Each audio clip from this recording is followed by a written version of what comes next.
দেখেছি যারা এই সমুদ্রের দিকে বেড়াতে আসেন দীঘা বা পুরীর কাছে, এই ভিডিওটা খুব ট্রেন্ডিং, আমি অনেকেই বানাতে দেখেছি। তো আজকে আমিও এটা ট্রাই করব।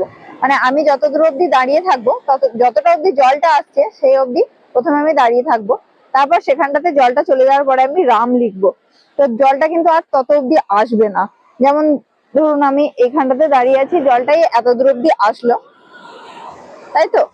তাহলে এখানটাতে, তাহলে নেক্সট টাইমে এতটা আসারই কথা, বা আমার পাটা ডুবে যাওয়ার কথা, তাহলে আমি এখানটাই ধরে নিচ্ছি যে পাটা ডুবে গেল, জলটা আসছে আসুক।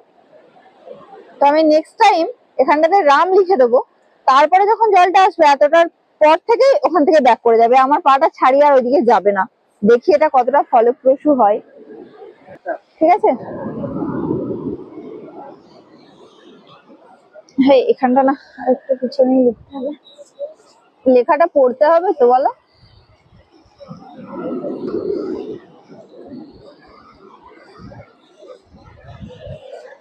না হলো না।